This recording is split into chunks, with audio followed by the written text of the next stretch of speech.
你确定要把房子卖了，救一个植物人？他是我老公，我必须救他。他能坐起来的那天，我喜极而泣，以为苦尽甘来。结果他醒来的第一句话却是：1个月后，他为了年轻护工跟我离婚，我没哭没闹，签字走人。2个月后，律师却找上门。乔女士，您好，我是陆恒生前委托的律师。您的丈夫1个月前去世，他把名下所有财产全部留给了您。陆恒醒了。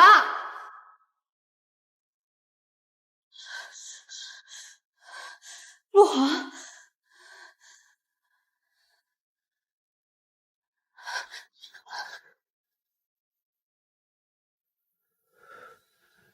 你怎么把自己弄成这个样子？别碰我，脏！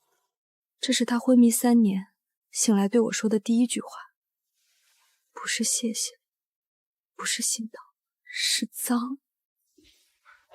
陆先生，您别怪安宁姐，她照顾您3年也不容易，只是可能动作确实没那么细致。许眠照顾我1个月，比你照顾3年都让我舒服。你身上总是一股药味和油烟味。陆恒，这3年我打掉了孩子，卖了爸妈留下的老宅，辞掉工作，天天守在这间病房里。可陆恒醒来，只觉得我脏。安宁姐，你别难过，陆先生也不是故意的。但是女人嘛，太脏了确实留不住男人的心。陆恒，妈的心肝儿，你可算醒了！你还好意思哭？我儿子醒了，你这副晦气样子站在这里，是想让他再躺回去吗？你就是个命硬的，爹妈没了，孩子也没保住，把我儿子照顾的瘦成这样，你还有脸站在这儿？阿姨，安宁姐也不是故意的，她可能只是太累了，所以没顾上形象。太累？他累什么？陆家养着他，他连自己都收拾不利索。阿姨，还有一件事儿，这个我不该说的。怎么了？这几页护理时间是空的，可能安宁姐忘了记。妈，我不可能漏记，我每天都……证据都在这儿摆着，你还狡辩！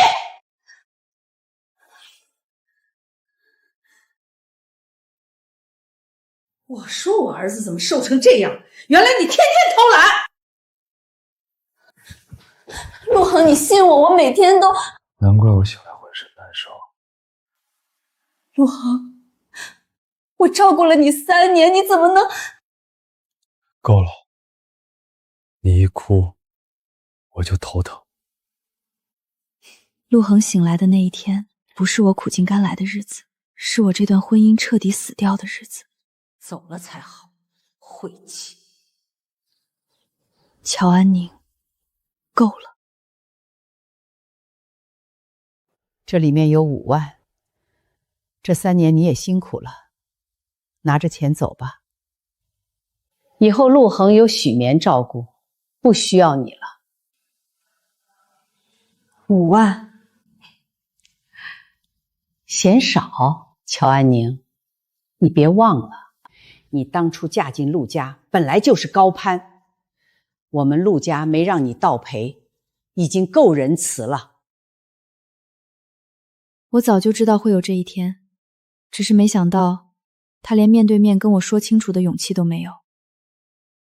你跑去哪里了？别装失踪，把地址给我，我把离婚协议寄过去。陆恒，你连见我一面都不愿意。没必要，许眠会介意。他介意什么？乔安宁，别明知故问，我们已经结束了。地址我发你。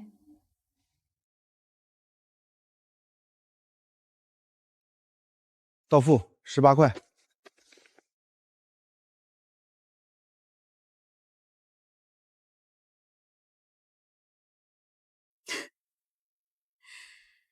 原来在陆恒眼里，我不是妻子，我是麻烦。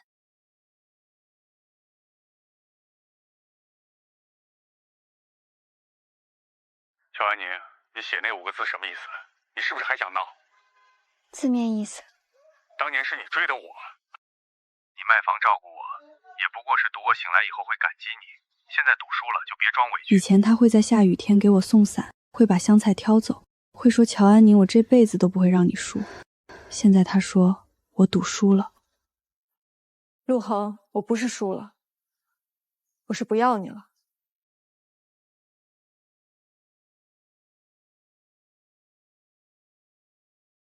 你找谁？乔女士，您好，我叫程燕，我是陆恒生前委托的律师。你说什么？陆先生1个月前在外出途中发生严重车祸，经现场确认，已经离世。你说谁死了？陆恒。你是不是找错人了？他死了，为什么找我？顾兰芝呢？许眠呢？他们都已经知道了。也正因为他们知道了，所以我必须尽快来找你。说清楚。谢谢。陆先生1个月前独自驾车去海边山道，车辆失控冲出护栏，同行的许眠女士受了轻伤，陆先生被确认死亡。许眠也在？是，他伤得不重，已经出院。他命真大。陆先生生前留下过一份遗嘱，文件经过双人见证备案，内容明确写着，他名下所有资产全部由您一人接收。你们是不是联合起来耍我？乔女士，您可以怀疑，但文件是真的。我今天带来的只是复印件，原件在保管处，需要您本人确认后才能查看。陆恒醒来后那么讨厌我，连碰他一下都嫌脏。他为了许眠逼我离开，怎么可能把所有东西留给我？顾兰芝怎么说？他无法接受，他已经找人提出异议，许眠女士那边也不同意。他们认为陆先生当时精神状态不稳定，所以这份遗嘱不能作数。他骂我的时候挺稳定，那他们想怎样？顾兰芝女士那边传过话，她愿意给您3000万现金，条件是您签字放弃陆先生全部身后资产。顾兰芝那个人连5万都说得像施舍，他怎么会愿意给我3000万？除非陆恒留下的东西远远不止3000万。陆恒到底留下了多少东西？完整资料需要您签署代理确认后才能查看。我必须先确认您是否愿意接收。3年前跪在老房子里收拾东西，中介催我交钥匙，我把爸妈的旧相册塞进行李箱，眼泪一直掉。顾兰芝在电话里哭：“安宁，你救救陆恒。”我不放弃。明天上午，临海市中心权益服务所。好。乔女士，陆先生留下这份安排不像临时决定，他应该提前想过很多。陆恒，你到底想干什么？你活着的时候把我推开，死了以后又把我拖回陆家，你凭什么？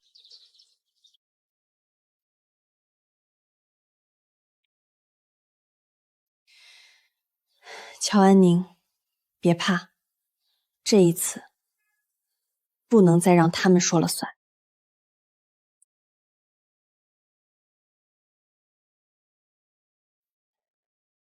临海市云顶大平亭估值1200万，城西花园独栋一套，估值3500万，存款和理财合计约1400万。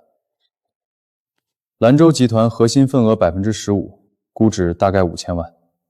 2辆车，合计350万。其他小额资产还在核对，初步估算超过1亿1000万。1亿1000万，顾兰芝给我3000万让我签字放弃，不是他大方，他只是想拿零头买我闭嘴。这些都是陆恒个人名下的。目前清单上是，后续还需要核实有没有争议。当年陆恒昏迷后，为什么这些钱没拿出来用？这个需要查，有些账户当时可能不方便动，有些资产可能被其他人控制，也可能是有人故意没有告诉你。这个人是谁？不难猜。今天下午，顾兰芝和许眠那边要求和您见面，他们说想私下谈，您要见吗？见。我想亲眼看看他们还能无耻到什么程度？乔安宁，你还真敢来！我为什么不敢？你一个被我儿子不要的女人，凭什么拿陆家的钱？凭陆恒写了我的名字。安宁姐，我和陆先生已经准备结婚了。他生前说过，会给我一个家。你现在这样，是在抢走他留给我的未来。你的未来，为什么要靠我前夫的钱？你嘴怎么这么毒？许眠陪着陆恒走完最后的日子，他比你有资格。那让陆恒写他名字啊。我给你3000万，你签字。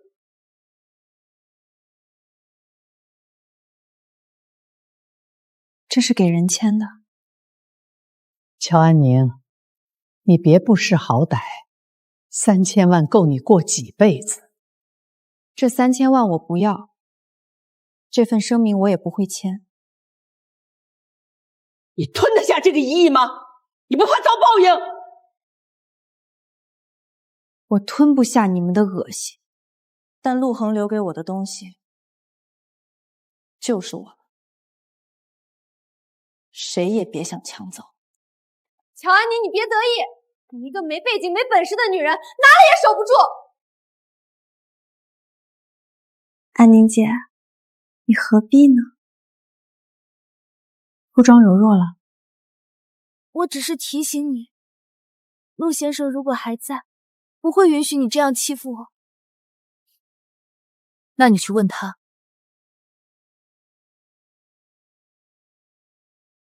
你斗不过陆家的。那你最好祈祷我斗不过，因为我一旦斗得过，第一个挨收拾的就是你。晚上，我坐在床边，犹豫了很久，解除陆恒通讯号的屏蔽。现在他的签名停在一句话：灯未灭，那是我钥匙扣上的字。他的那枚刻着朝会回。那时候我们刚结婚1年，他带我去青塘镇一个老师傅那里打钥匙扣。他怕黑，就给他刻灯未灭。如果他真的那么讨厌我，为什么还留着这个签名？如果他真的只爱许眠，为什么所有资产写我的名字？时间是在我们分开前后，也就是说，他在跟我离婚的时候，已经开始安排身后事了。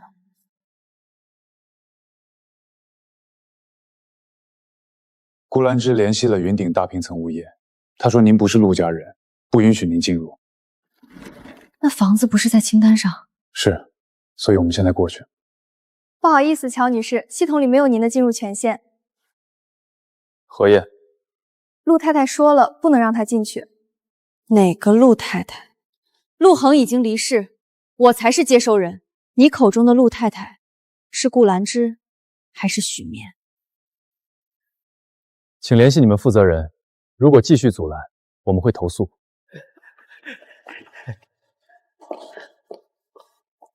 乔安宁，你还要不要脸？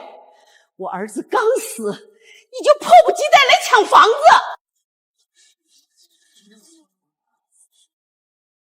大家看看，这就是那个被我儿子不要的前妻。我儿子活着的时候他不管，死了就回来抢亿万家产。顾女士，3年前你说我是陆家人，你让我卖房救你儿子，现在陆恒留下东西给我，你又说我是外人，话不能都让你一个人说尽。你胡说！这是陆恒留下的遗嘱，上面清清楚楚写着，房子归我。你声音再大也改不了事实。乔女士，手续核认无误，我们给您开通临时进出权限。你别得意。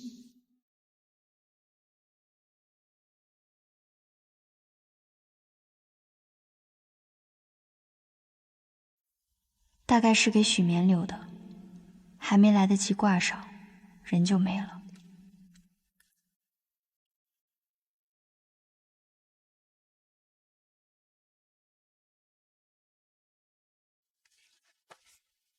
愿年年有今日，后来的每一年都没有今日。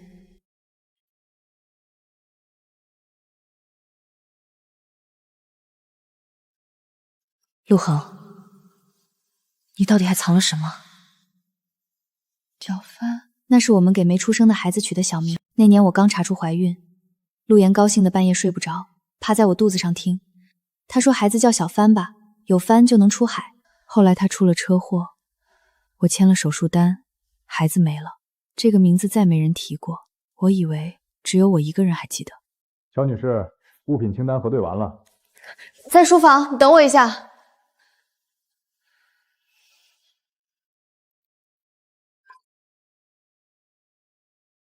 陆恒打拼音有个习惯，他喜欢在名字后面加数字。我们的结婚纪念日。陆恒，你到底在搞什么？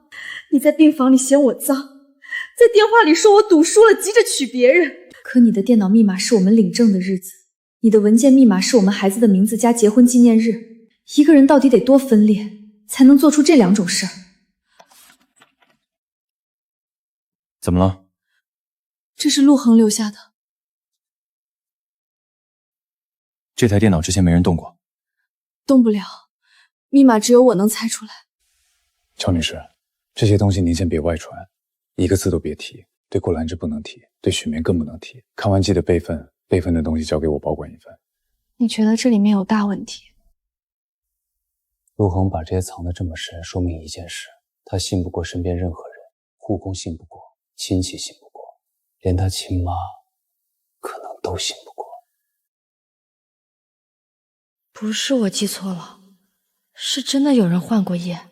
程燕，你看这个日期，陆恒宣布醒来那天，根本不是他睁眼的第一天，他早就醒了，至少早就有意识了。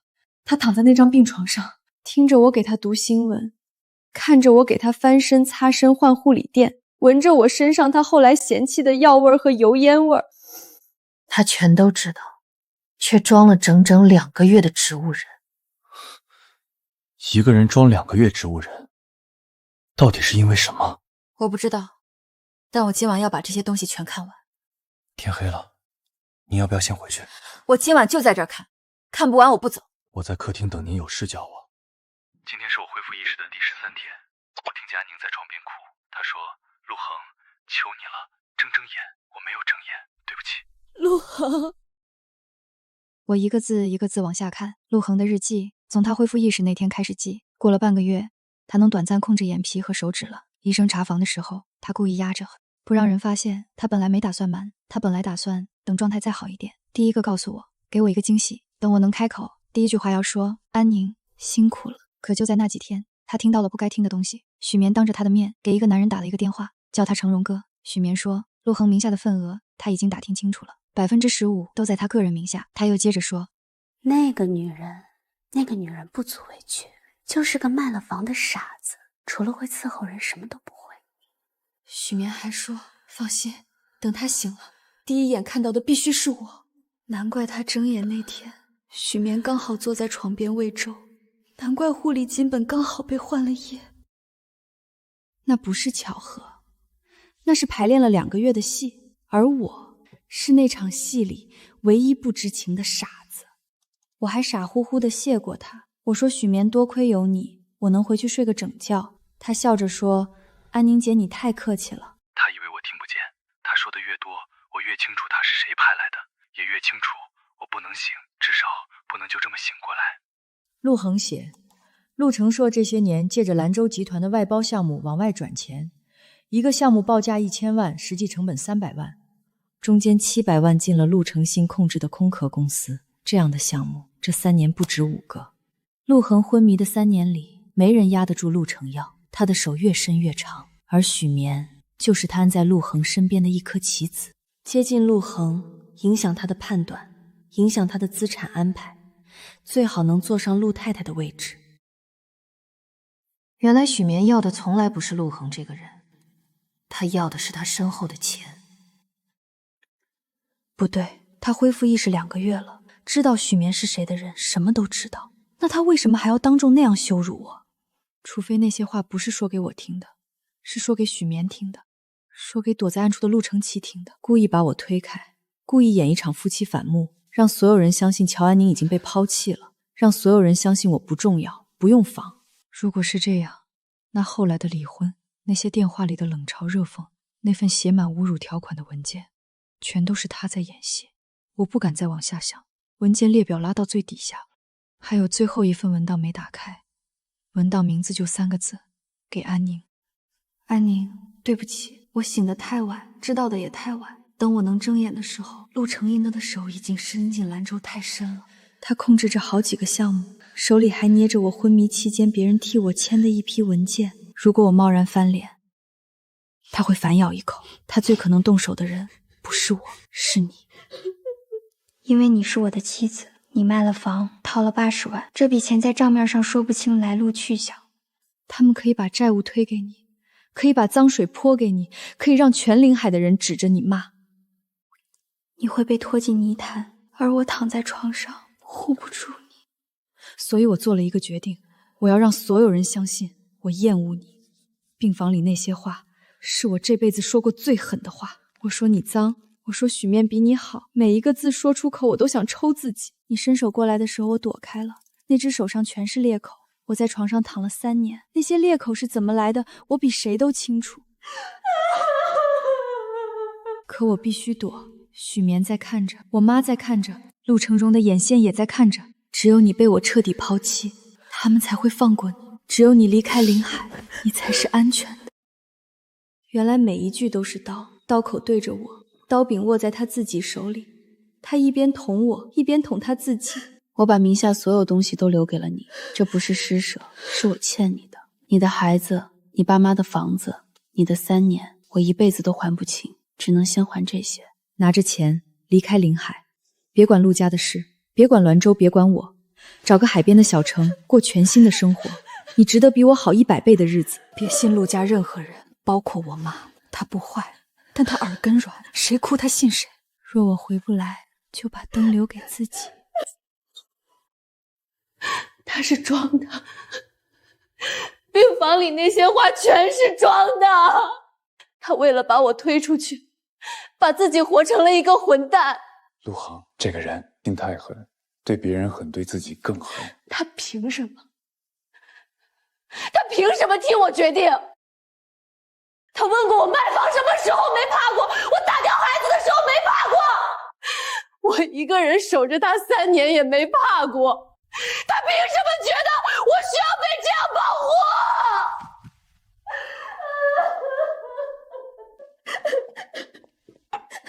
乔女士，信里有一句话，您注意到没有？不是若我死了，也不是若我不在了，是回不来。一个安排身后事的人一般会写，如果我出了意外，回不来这3个字，更像是他要去做一件事，一件他自己也不确定能不能活着回来的事。我盯着那3个字，心跳越来越快。陈燕，我要弄清楚他说的回不来到底是什么意思。他那天开车去海边到底是去干什么？我去查。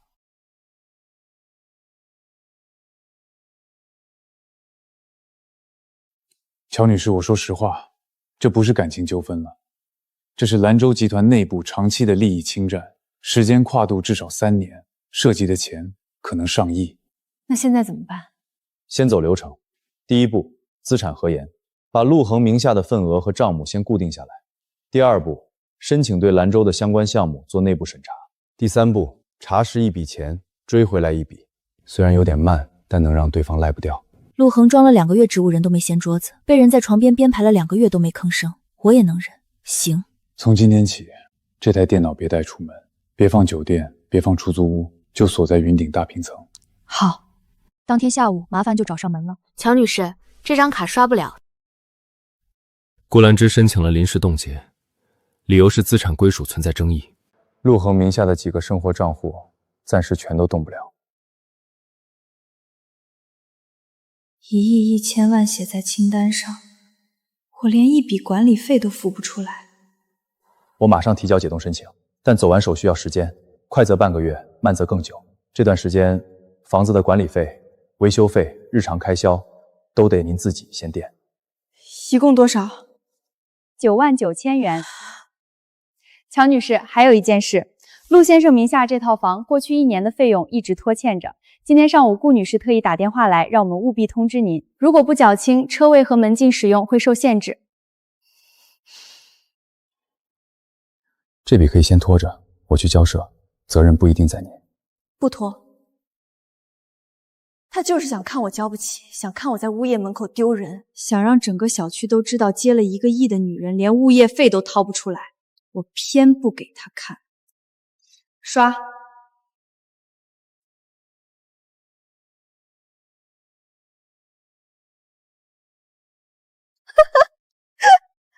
我头一回知道一个人可以纵有1个亿，然后穷的连明天的饭钱都要算着花。乔女士，今晚我请您吃饭，算在后续代理费里。那你亏了，我很能吃。小乔啊，问你个事儿，最近是不是有人在打听你？谁在打听？不认识，2个人，1男1女，问你什么时候搬来的，平时几点回家，跟什么人来往，还问了一句特别奇怪的。问什么？他们问你以前是不是抛弃过生病的老公？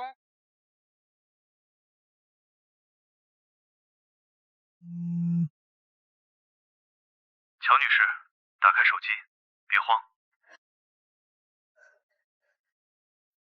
颠倒黑白只需要1篇文章，在他们嘴里，我是抛弃病夫的毒妇，而许眠是深情守候的白月光。看，就是这家超市，那个抢遗产的女人就在这种事儿啊！真干过那种事儿啊！小乔，我知道你不是那种人，你干活最实在，我看得见。可外面天天有人来拍，顾客都不敢进门了。你看，要不先歇一段时间？老板娘，对不住，给你添麻烦了。护手霜的事儿，我记着你的好。就是他！喂，说2句啊！你怎么面对网友的质疑？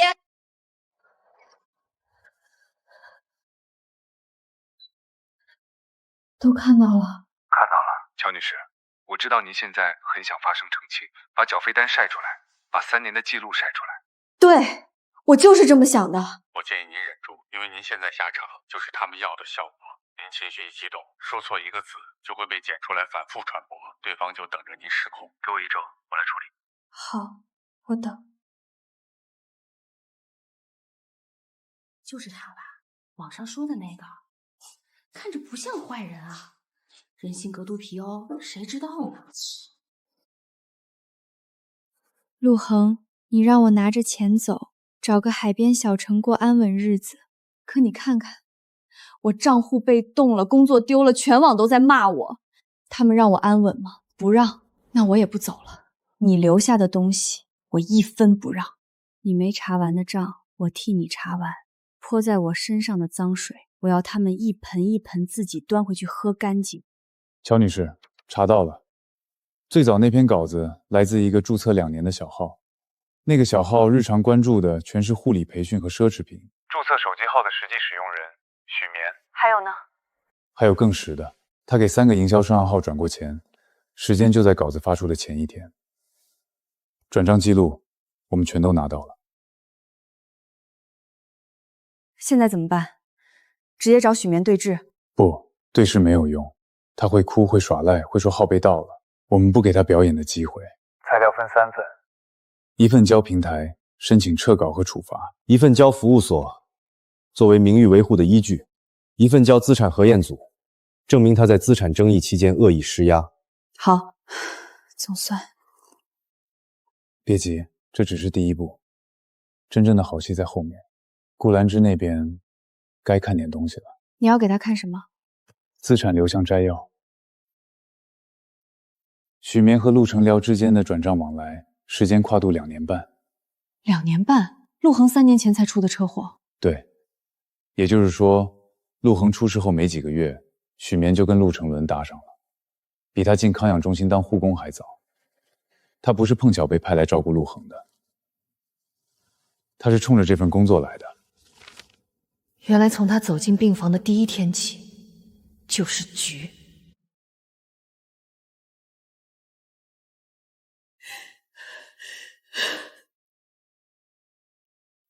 顾女士，您先看，看完再骂。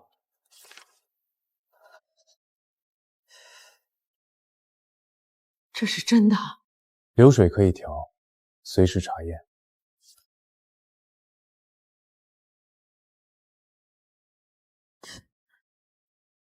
阿姨，那些钱是程叶叔资助我学护理的。我家里穷，读不起培训班，陈烈叔心善帮了我。我要是有坏心，天打雷劈！那你为什么从来没提过认识他？我怕说了别人以为我是走后门进的康养中心。我想凭本事让您和陆先生认可我。这段时间你先别来家里了。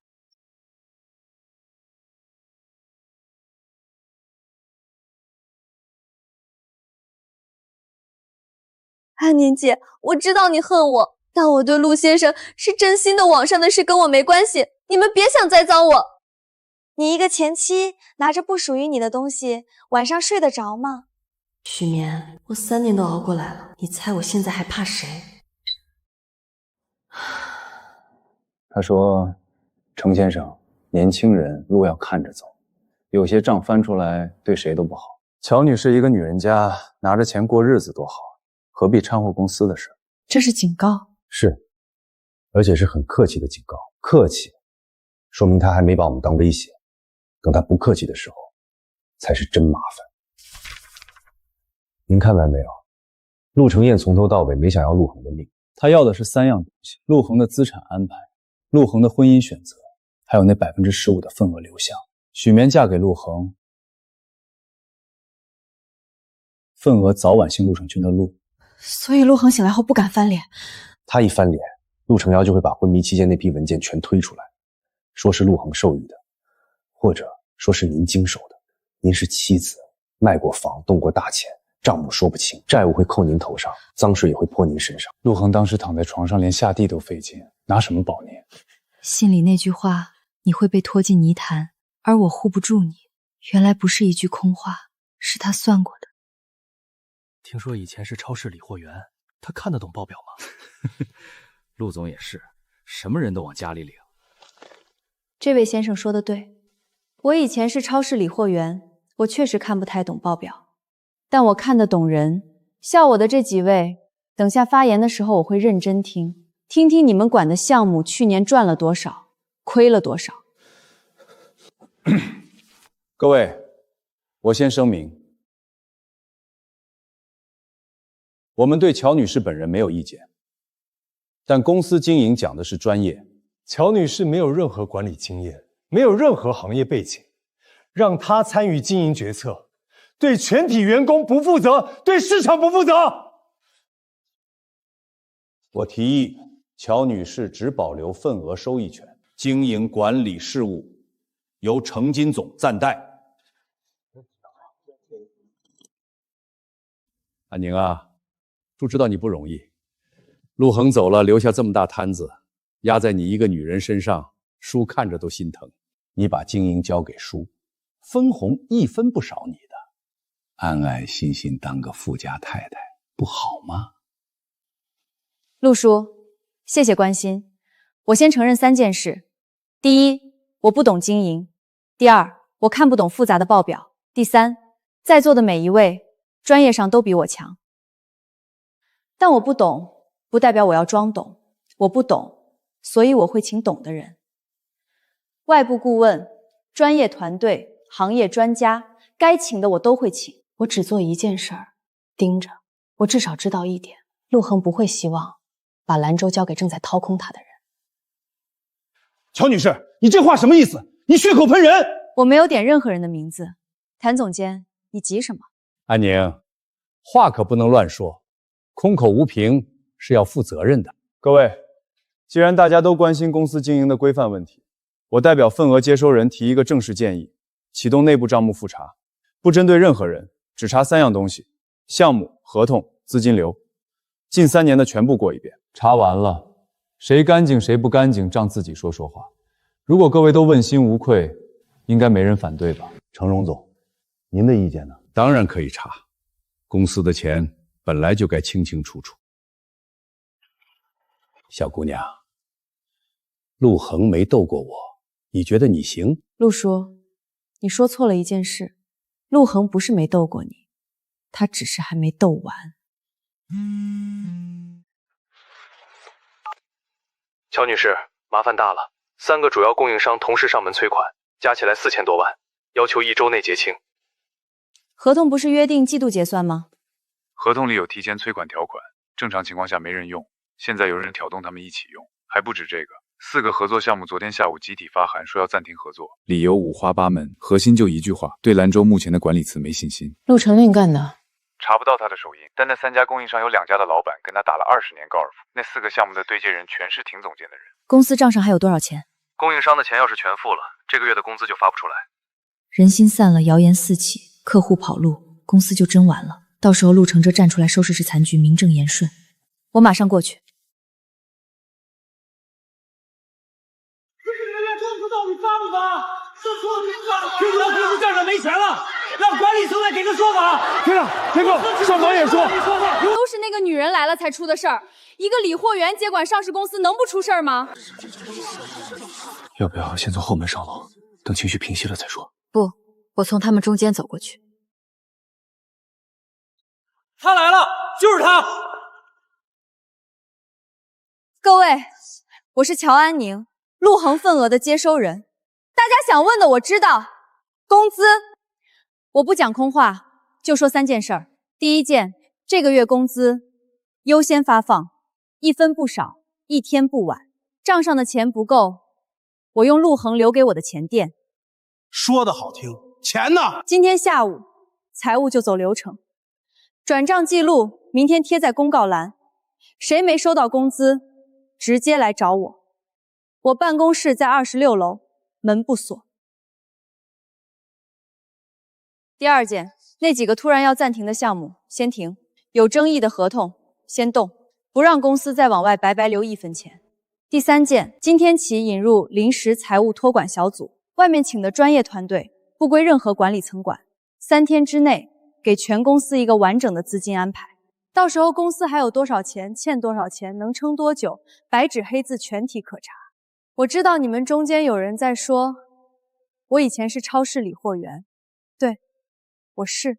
李潇源懂一个道理，货架可以空，但不能骗人。今天我说的每一句话，3天后见真相，做不到，我自己走人，不用谁赶。姑娘，我在兰州干了18年，老陆总在的时候，发工资从来没晚过1天。你今天这话像他。谢谢。3天后您看结果。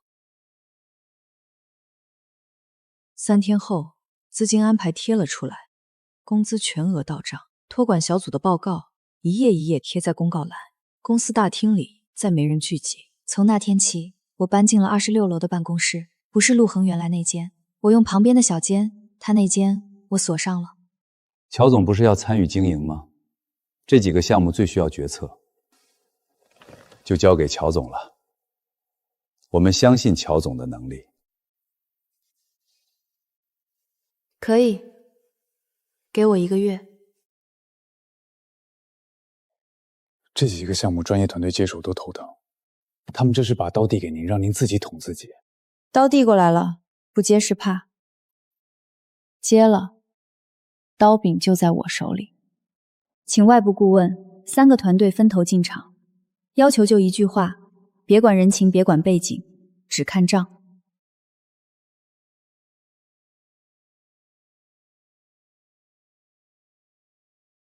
物流园保，换人重整。商贸公司即日停止采购清算，海外项目终止，追回预付款。乔总，商贸公司几十号人说停就停，你担得起这个责任吗？谭总监，3家采购商，1个注册地址。你要不要给大家讲讲，这是什么行业惯例？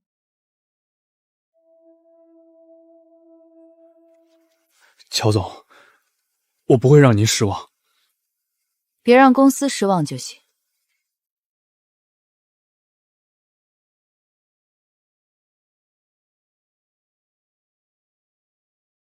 乔总，您现在往会议室一坐，气场比陆成业还足。只有我自己知道，那个在病房里被人指着鼻子骂不敢抬头的女人，那个在走廊长可上坐了一整夜的女人，正在一天一天、一点一点行事。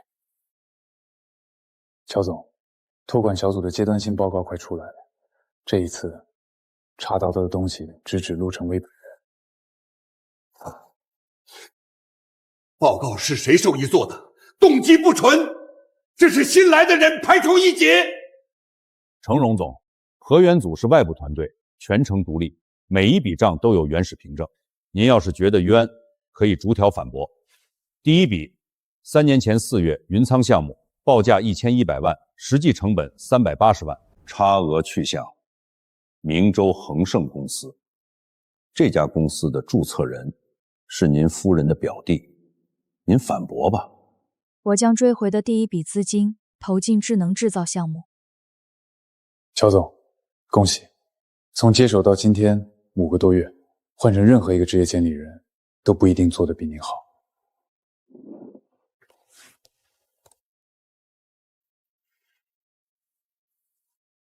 等朝回来，朝，他的钥匙扣刻的是朝会回，签名是此生朝进院登位面，文件夹叫旧朝备份。一个准备赴死的人，不会写等朝回来。第一，现场时识别太仓促，车辆坠下山道，损毁严重，确认身份主要靠随身证件和外貌特征，从发现到确认只用了几个小时。第二，随身物品清单不全，手机、钱包、手表都在，有些常年带在身上的小东西没有。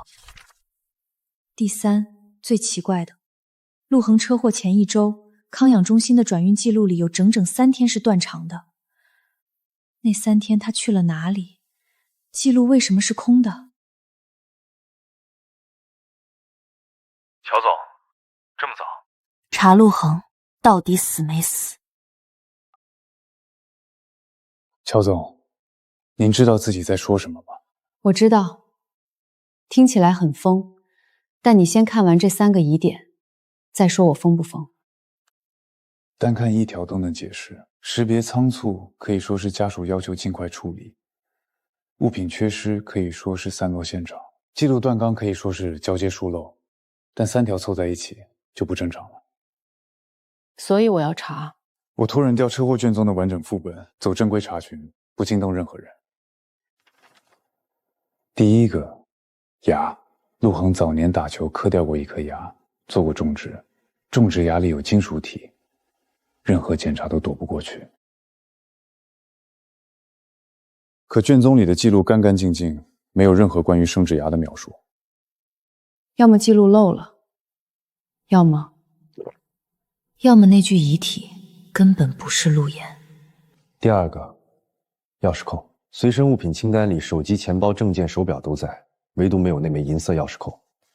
放大这里。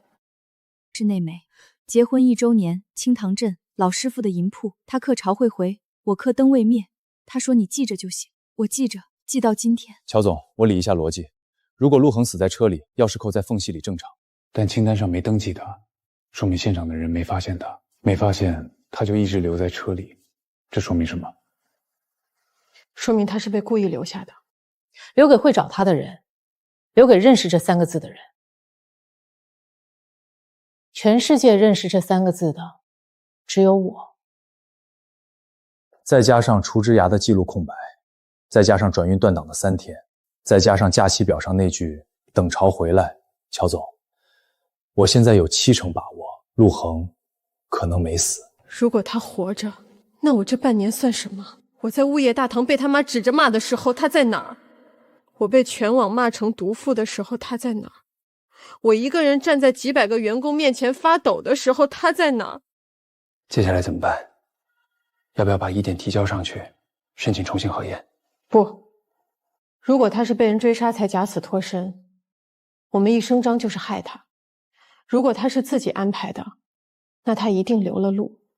留给我一个人的路，钥匙扣就是第一个路标。那下一个在哪儿？东西是从哪儿来的，就回哪儿去找。青塘镇那个打钥匙扣的老师傅。许眠那边，平台处罚下来了，账号封定，公开道歉，名誉维护的程序也走到了头，他要赔偿，还要在指定平台登声明澄清。声明登出来了？登了，当初骂您的人调转枪口去骂他了。他搬离了临海，听说去了外地，换了名字找工作。陆成卫倒了，没人再罩着他。他忙了3年，机关算尽，最后什么都没捞着。要不要继续追？不追了。不是心软，是不值得。那些账我看了，许年的事儿我也知道了。陆成荣，我叫了他30年大哥。乔安宁，我问你一句实话，我儿子留给你的信里是不是提过我？他说别信陆家任何人，但他还说我妈不坏，她耳根软，谁哭她信谁。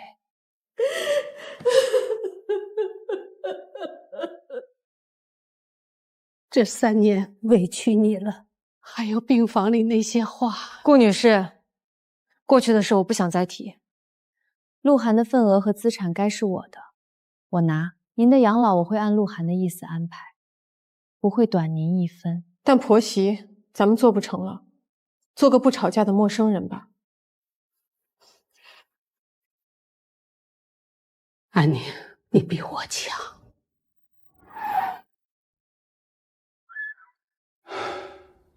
师傅，您还记得我？记得，7年前一对小夫妻来打钥匙扣，男的刻朝会回，女的刻灯未灭。男的说这2句要配成一对儿，朝回来灯就不能灭。东西呢？陆先生几个月前来过，他跟我说，如果有一天一个叫乔安宁的姑娘拿着灯未灭来找我，就把这个盒子交给她，别多问，别声张，钥匙就是你手里那枚。我低头看着自己那枚钥匙扣，尾端有一个小小的凸起，用了7年，我一直以为那只是装饰。安宁，当你看到这封信，说明你找到了钥匙扣，也说明你还没有忘了我。谢谢你没忘，也对不起，让你又痛了一次。病房那天你转身走的时候，我在床上看着你的背影，心里想，这个女人我这辈子配不上了。你说我不是输路了，是不要你了。那天挂了电话，我一个人在房间里坐到天亮。你不要的是我，你做得对。安宁，车祸是真的，那天山道上突降大雨，车打滑，是真的失控。我没打算死，老天爷差点替别人动了手。我被甩出车外，落在坡下的灌木里，断了3根肋骨，昏了过去。醒来的时候，我听见上面在喊，人已经确认了，车里还有一个人，一个我雇来的调查员，体型和我相仿，坐在后排没系安全带。车坠落起火，那个人没能出来。我在坡下躺着想了很久，所有人都以为死的是我。许眠在上面哭，哭得很卖力。我忽然明白，这是唯一的机会。陆恒死了，陆成月和许眠的局就塌了一半。陆恒死了，资产安排书生效，所有东西都到你手上。陆恒死了，才没有人再拿那批文件威胁任何人。我对不起那位调查员，我安顿了他的家人，一辈子供着，但我借了他的死，换了自己的生。这件事我不求原谅。我在海外养伤做康复，肋骨好了，腿还是不太行走远路，要拄拐。我每天看临海的新闻，我看到你接了资产，看到你被骂，看到你进了兰州，我看到你站在员工面前垫了工资，我看到陆成尊倒了。安宁，你比我想的强100倍。我留在信封里的路，你其实根本不需要。现在选择权在你，如果你想忘了我，就烧了这封信。钱是你的，兰州是你的，你的人生是你的，忘了我天经地义。如果你还愿意见我，票在盒子里，地址在纸上，塔维拉海湾海边第3间小屋。安宁，我欠你一生，若你来，我等。若你不来，我也祝你此生明亮。姑娘，要杯热水不？师傅，谢谢您，替他守了这个盒子。他说你会来，我看你进门那一眼就知道他没看错人。程燕，公司交给你和白副总，盯紧点儿，我要出一趟远门。去多久？不知道，可能几天，可能很久。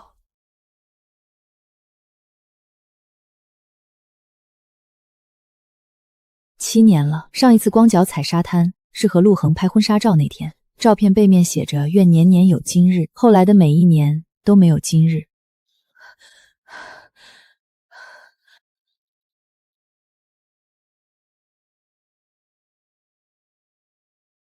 我出门买了条鱼，想着今天风向好，潮该回来了。安宁，你来了。对不起。陆恒，你凭什么？你凭什么替我决定？你说我脏的时候问过我吗？你把离婚文件寄到雾川县的时候问过我吗？你在信里写让我忘了你，拿着钱过新生活。你问过我想不想要那种生活吗？我以为那是保护你。那不是保护，那是惩罚。你让我恨你恨了半年，你让我在你妈面前一个人挨骂，你让全网骂我是抛弃病夫的毒妇，你让我一个人站在几百个员工面前，腿都在抖，还要装作什么都不怕。陆恒，你知不知道？我最难的时候不是没钱，不是被骂，是我半夜看你的日记，看你的信。我一边恨你，一边心疼你，恨都恨不痛快。你知道那有多难受吗？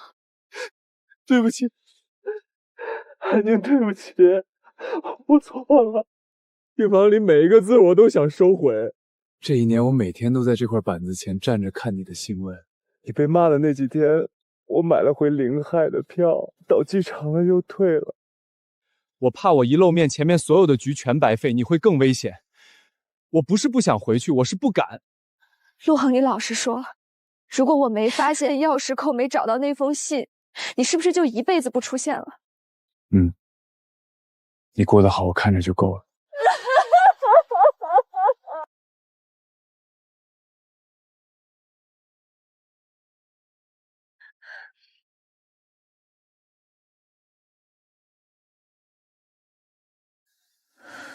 安宁，你这是原谅我了？没有，你欠我的那些账我都记着，以后半辈子慢慢还。好，利息随你定。走，回家。鱼摔脏了，我再给你做别的。到这儿第一天我就挂上了，每天晚上都点着。我想着，万一哪天潮真的把人送回来了，得有盏灯让他看清路。以前我们用误会证明爱，用牺牲证明爱，都错了。从今晚起，我们都要重新学，学着坦白，学着并肩。